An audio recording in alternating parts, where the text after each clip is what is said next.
ہمارے پاس جب لوگ آتے ہیں اور وہ داخل طریقت ہوتے ہیں تو ہم جو بنیادی چیزیں ان کو بتاتے ہیں تو ان میں سے ایک چیز یہ لازمی بتاتے ہیں کہ رزق پاک نہیں ہوگا تو باطن روشن نہیں ہوگا. یہ بنیادی بات ہے.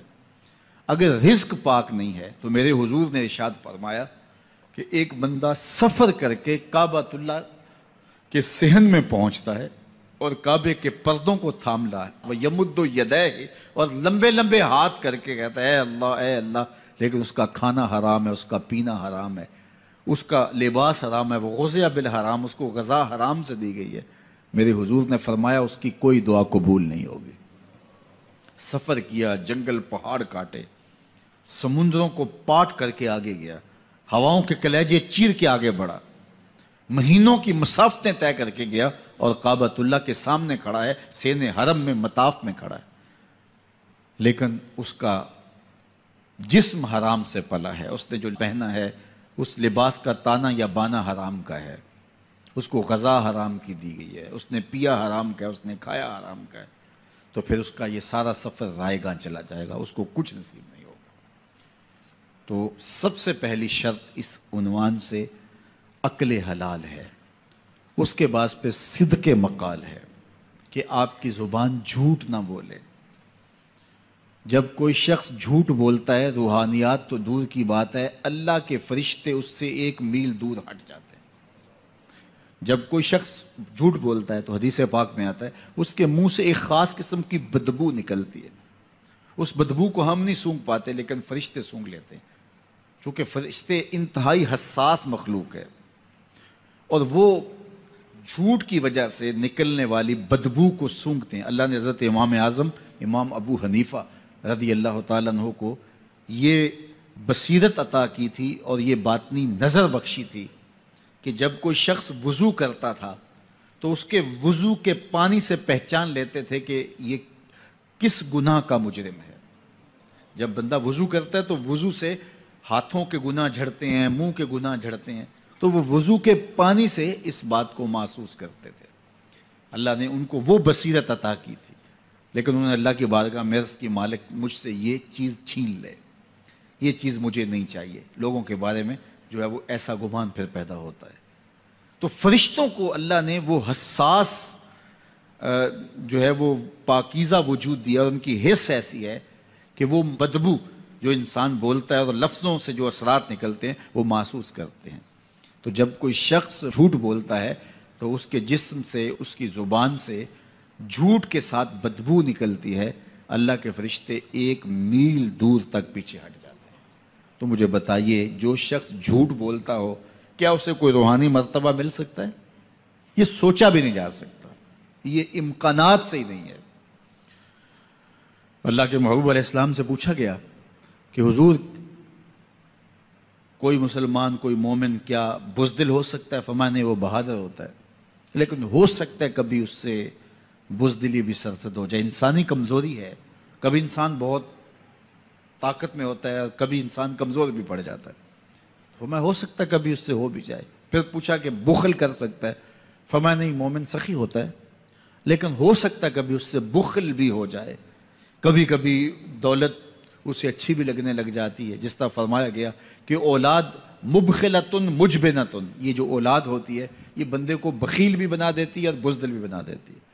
جب اولاد نہیں ہوتی تو بندہ سخی بھی ہوتا ہے اور بندہ جو ہے وہ مشکل حالات میں بھی کود جاتا ہے, لیکن جب اولاد ہوتی ہے تو پھر مشکل حالات میں کودنے سے پہلے سوچتا ہے میرے بچے ہیں یتیم ہو جائیں گے. اس کو یہ خیال آتا ہے, پہلے ایسے مال لٹاتا ہے لیکن اولاد ہو جائے تو پھر وہ اولاد کا سوچتا ہے کہ ان کے لیے کچھ میں جمع کر لوں. تو اولاد فرمایا میرے حضور نے کہ مبخلہ و مجبنہ, یہ بخیل بھی کر دیتی ہے اور یہ کمزور اور بزدل بھی بنا دیتی ہے. تو مومن ہوتا بہادر ہے لیکن ہو سکتا ہے کبھی اس سے بزدلی بھی ہو جائے. مومن سخی ہوتا ہے لیکن کبھی ہو سکتا ہے اس سے بخل بھی ہو جائے. لیکن تیسرا سوال حضور سے پوچھا گیا کہ مومن جھوٹا ہو سکتا ہے؟ تو اس پہ 2 ٹوک کہا, نہیں جھوٹا نہیں ہو سکتا. یہ نہیں ہو سکتا کہ مومن ہو اور جھوٹا ہو, وہ سچ بولنے والا ہوگا. تو عقل حلال اور صدق مقال, یہ 2 خوبی. حنظلہ رضی اللہ تعالیٰ عنہ حضرت ابوبکر رضی اللہ تعالیٰ عنہ کے پاس آئے اور کہا نافق حنظلہ, حنظلہ منافق ہو گیا. تو حضرت ابوبکر حیران ہوئے اور کہا کہ کیا ماجرا ہوا؟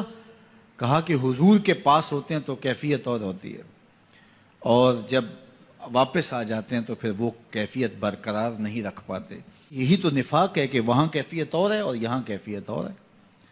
تو حضرت ابوبکر صدیق رضی اللہ تعالیٰ عنہ نے فرمایا کہ یہ حالت تو میری بھی ہے، چلو حضور کے پاس چلتے ہیں۔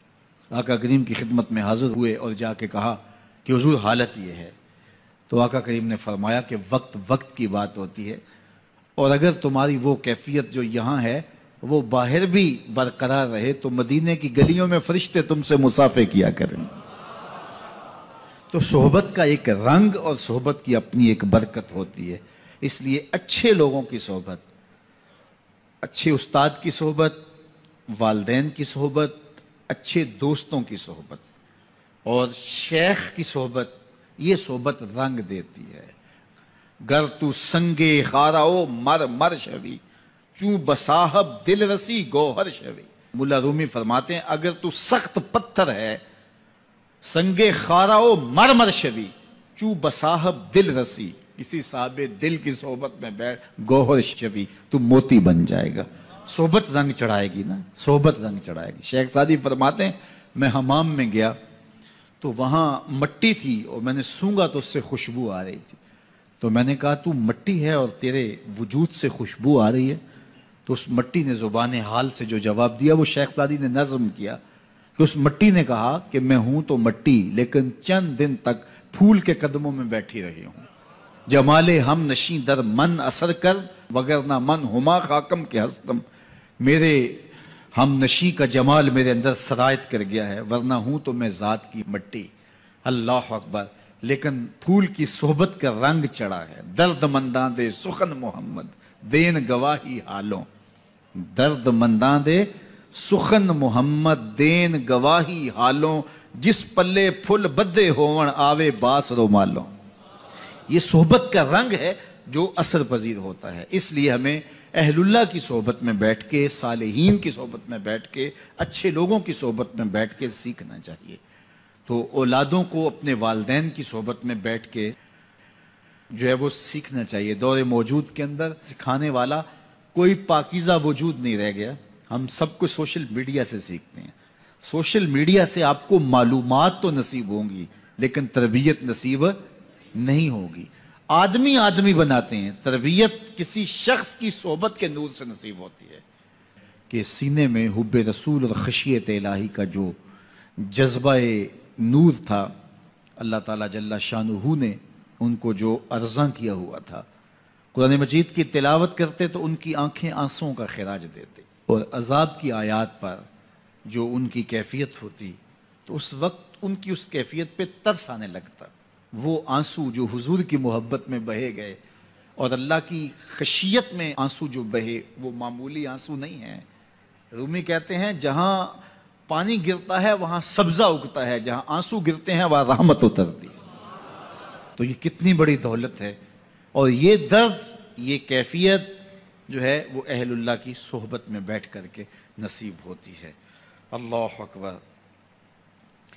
واز و تلقین ساری زندگی کا اڑنا بچھونا تھا، اور واز و تلقین میں اثر پذیری اپنے عمل کے نتیجے میں ہوتی ہے۔ انہوں نے اس قدر علمی اور دقیق نکتوں سے بھرے ہوئے خطاب نہیں کیے ہیں، سادی سادی باتیں کرتے تھے لیکن باتیں روحوں میں اترتی تھیں۔ ہم دیکھتے تھے کہ جمعۃ المبارک کے اجتماع کے اندر کبھی کبھی تو کیفیت ایسی ہوتی کہ وہ ہم بالکل اس وقت بچے تھے، وہ کیا کہا تھا انہوں نے اور اس کے نتیجے میں وہ کیفیت پیدا ہوئی یہ تو ہمیں یاد نہیں ہوتا، لیکن اس کیفیت کی اثر آفرینی روحوں میں اترتی، اور ہم چھوٹے بچے ہونے کے باوجود بھی جو ہے وہ عجیب اس کیفیت میں، اس رنگ میں ڈوب جاتے جو کہ پورے ماحول کے اوپر رنگ طاری ہوتا، اور لگتا ہوتا تھا، مجھے اچھی طرح یاد ہے، ایسا لگتا ہوتا تھا جس طرح مسجد کی دیواریں بھی رو رہی ہیں اور آنسو بہا رہی ہیں۔ یہ کیفیت جو ہے وہ اللہ تعالیٰ جل شانہ نے ان کے لہجے میں رکھی تھی، اور اللہ نے ان کی زبان پر وہ اثر کا رنگ رکھا ہوا تھا۔ عجز و انکساری،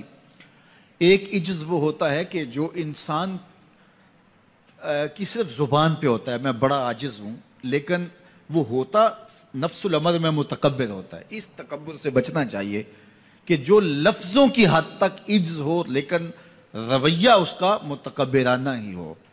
لیکن میں نے ان کو حقیقی طور پہ عاجز پایا ہے۔ عجز اور انکساری ان کی طبع کا حصہ تھا۔ انہوں نے اپنے اوپر عجز کو مسلط نہیں کیا تھا، اپنے آپ کو عاجز رکھنے کی کوشش کرتے تھے، ایسا نہیں تھا۔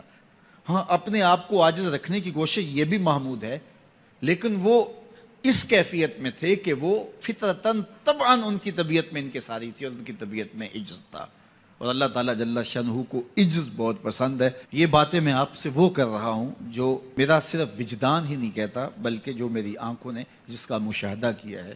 اچھا، میرے والد گرامی رحمۃ اللہ تعالیٰ علیہ اللہ سے بہت زیادہ ڈرنے والے تھے۔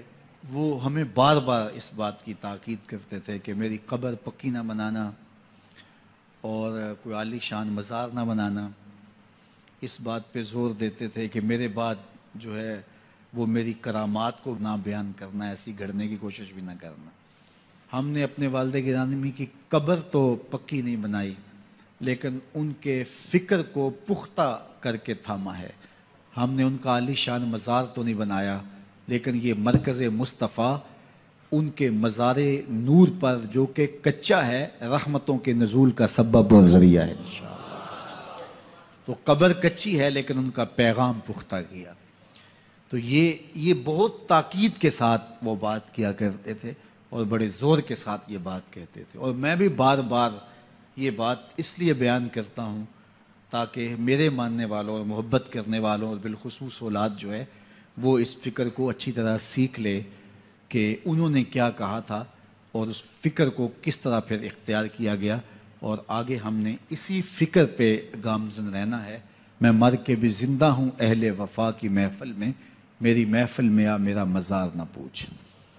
تو بزرگوں کا ذکر جہاں ہو وہاں رحمتوں کا نزول ہوتا ہے، اور میں اپنے والد گرامی کے حوالے سے آپ کو ایسی باتیں بھی بتا سکتا ہوں الحمدللہ جو 100% سچ بھی ہیں، لیکن چونکہ انہوں نے ہمیں ایسی باتوں کو بیان کرنے سے منع ہی کیا تاکید سے۔ مجھے اچھی طرح یاد ہے کہ میرے والد گرامی بعض اوقات میں درس قرآن سے آتا تھا تو یہ مجھے کہا کرتے تھے کہ لوگوں سے پیسے تو نہیں مانگتے؟